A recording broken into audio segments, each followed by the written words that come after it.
ഓം ശാന്തി. ഞാൻ സ്വയം തന്നെ കാണുന്നു.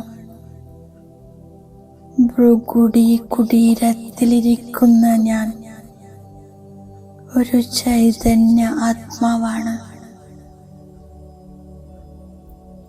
ഞാൻ പരിധിയില്ലാത്ത വൈരാഗ്യവൃത്തിയുള്ള രാജഋഷിയാകുന്നു. വൈരാഗ്യവൃത്തി എന്നാൽ സർവപ്രാപ്തികളുണ്ടായാലും മനസ്സും ബുദ്ധിയും അതിൻ്റെ ആകർഷണത്തിൽ വരുന്നില്ല. ബേഹദ് എന്നാൽ ഞാൻ ബാപ്പ് സമാനം, സദാ സമ്പന്ന സമ്പൂർണ്ണ ആത്മാ. സർവകർമ്മേന്ദ്രിയങ്ങളുടെയും അധികാരി. പരിധിയില്ലാത്ത വൈരാഗ്യവൃത്തിയുള്ള ഞാൻ എല്ലാ പരിധിയുള്ള ആകർഷണങ്ങളിൽ നിന്നും മുക്തമാണ്.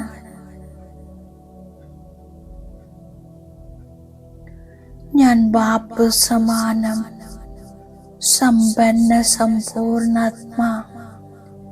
എൻ്റെ സർവകർമ്മേന്ദ്രിയങ്ങളുടെയും രാജ്യാധികാരിയാണ്.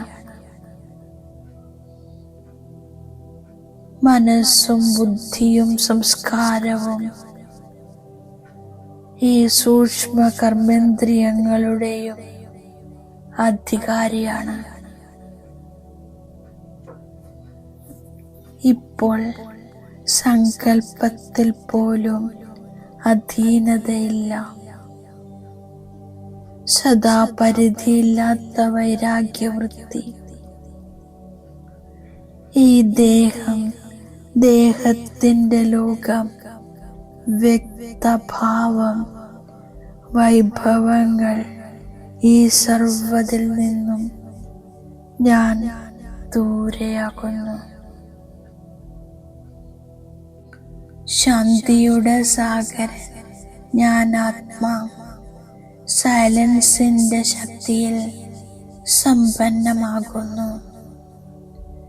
ഈ സൈലൻസിന്റെ ശക്തി എന്നെ പരിധിയുള്ള ആകർഷണങ്ങളിൽ നിന്നും ദൂരെയാക്കുന്നു.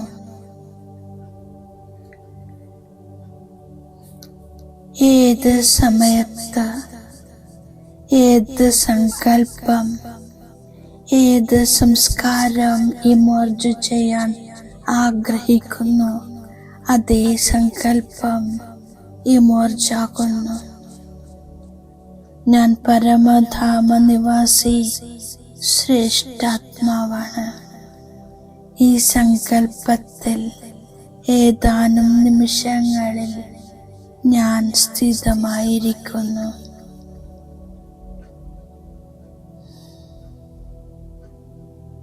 ഇതെന്റെ അപവിത്ര ശരീരമാണ്.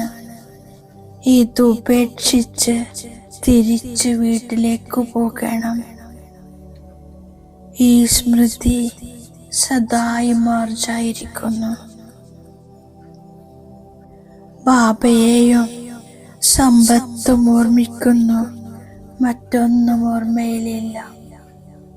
കർമ്മം ചെയ്ത് ബാബയുടെ ഓർമ്മയിലിരിക്കാനുള്ള പുരുഷാർത്ഥം ചെയ്യുന്നു.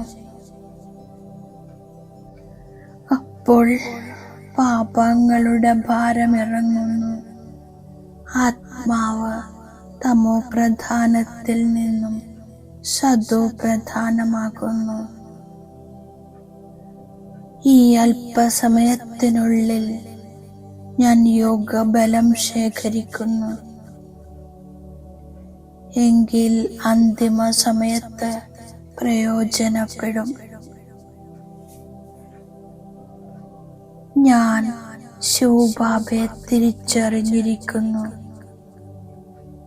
ബാബയിലൂടെ ബാബയെ അറിഞ്ഞത് കാരണം മുഴുവൻ സൃഷ്ടിചക്രത്തിൻ്റെയും ജ്ഞാനത്തെ അറിയുന്നു. ബാബ ജ്ഞാനസാഗരമാണ്, പവിത്രതയുടെ സാഗരമാണ്, ആനന്ദസാഗരമാണ്. ഞാൻ 21 ജന്മം പവിത്രമായി മാറുന്നു. പിന്നീട് വിഷയസാഗരത്തിൽ വീണുപോയി. ജ്ഞാനസാഗരനായ ബാബ എന്നെ പതിതത്തിൽ നിന്നും പാവനമാക്കുന്നു. ഇത് ബാബയുടെ യജ്ഞമാണ്. ഇതിനെ സ്വരാജ്യം പ്രാപ്തമാക്കാനുള്ള യജ്ഞമെന്നു പറയുന്നു. ഞാൻ അരകൽപ്പത്തിലെ പ്രിയതമയാണ്. ബാബയാണ് ഒരേ ഒരു പ്രിയതമൻ. ഇപ്പോൾ പഴയ ലോകത്തിൻ്റെ അവസാനമായിരിക്കുന്നു. ഈ സമയം മഹാദുഃഖിയായിരിക്കുന്നു. ഈ ലോകം തന്നെ ഇല്ലാതാകാൻ പോകുകയാണ്. ഞാൻ യോഗബലത്തിൽ കഴിയുന്നു. ബാബ പറയുന്നു, എല്ലാം ചെയ്തുകൊണ്ടും എന്നെ നിരന്തരം ഓർമ്മിക്കൂ. ഞാൻ പഠിച്ച് ദേവതയായി മാറും. ഓർമ്മയുടെ വികർമ്മങ്ങൾ വിനാശമാകും. സദാ നിരോഗിയായി മാറുന്നു. ബാബ വന്ന് സത്യം സത്യം കേൾപ്പിക്കുന്നു. ജ്ഞാനത്തിൻ്റെ 3-ാം നേത്രം നൽകുന്നു.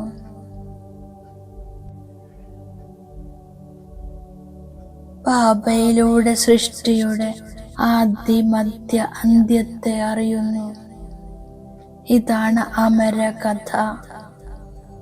ഇവിടെ രാജധാനി സ്ഥാപിതമാകുന്നു. ബാബ എല്ലാവരെയും കൂടെ കൊണ്ടുപോകുന്നു. സമ്പൂർണരായി മാറുന്നില്ലെങ്കിൽ ശിക്ഷകൾ അനുഭവിക്കുകയും പദവി ഭ്രഷ്ടമാകുകയും ചെയ്യും. എൻ്റേതൊരു ശുബാബ, മറ്റാരുമില്ല. ഈ പുരുഷാർത്ഥത്തിൽ ഞാൻ കഴിയുന്നു. ആരെങ്കിലും മോശ ചിന്തയുമായി മുന്നിലേക്ക് വരുമ്പോൾ തന്നെ അവർ പരിവർത്തനപ്പെടണം. അങ്ങനെയുള്ള യോഗാഭ്യാസം ഉണ്ടായിരിക്കണം. സ്വരാജ്യം പ്രാപ്തമാകണമെങ്കിൽ ശരീരസഹിതം എന്തെല്ലാമുണ്ടോ അവയെ ബലിയർപ്പിക്കണം. ഈ ഉദ്രജ്ഞാന യജ്ഞത്തിൽ ഞാൻ സർവ്വതും സ്വാഹ ചെയ്യുന്നു. ഞാൻ ബാബ തന്നിരിക്കുന്ന വരദാനത്തിൻ്റെ സ്വരൂപമാകുന്നു. സഹനശക്തിയുടെ വിശേഷതയിലൂടെ മറ്റുള്ളവരുടെ സംസ്കാരങ്ങളെ പരിവർത്തനം ചെയ്യുന്ന ദൃഢസങ്കല്പധാരിയാകുന്നു. ആരെങ്കിലും എന്നെക്കുറിച്ച് എന്തു പറഞ്ഞാലും ഞാൻ നിശബ്ദത പാലിക്കുന്നു, സഹിക്കുന്നു. അപ്പോൾ ആത്മാവ് പരിവർത്തനമാകുന്നു. സംഗമത്തിൽ സഹിക്കുകയും കീഴടങ്ങുകയും ചെയ്യുന്നതാണ് ഏറ്റവും വലിയ മഹത്വം. ബാബ സൂചന തരുന്നു. ഏകബലം, ഏകവിശ്വാസം, ഏക അഭിപ്രായമുണ്ടാകണം. അപ്പോൾ സഫലത ലഭിക്കുന്നു. സർവരുടെയും സന്തുഷ്ടതയുടെയും പ്രസന്നതയുടെയും നാളികേരമുടക്കുക. ഇതിലൂടെ സഫലത കൈവരിക്കുന്നു. ഓം ശാന്തി.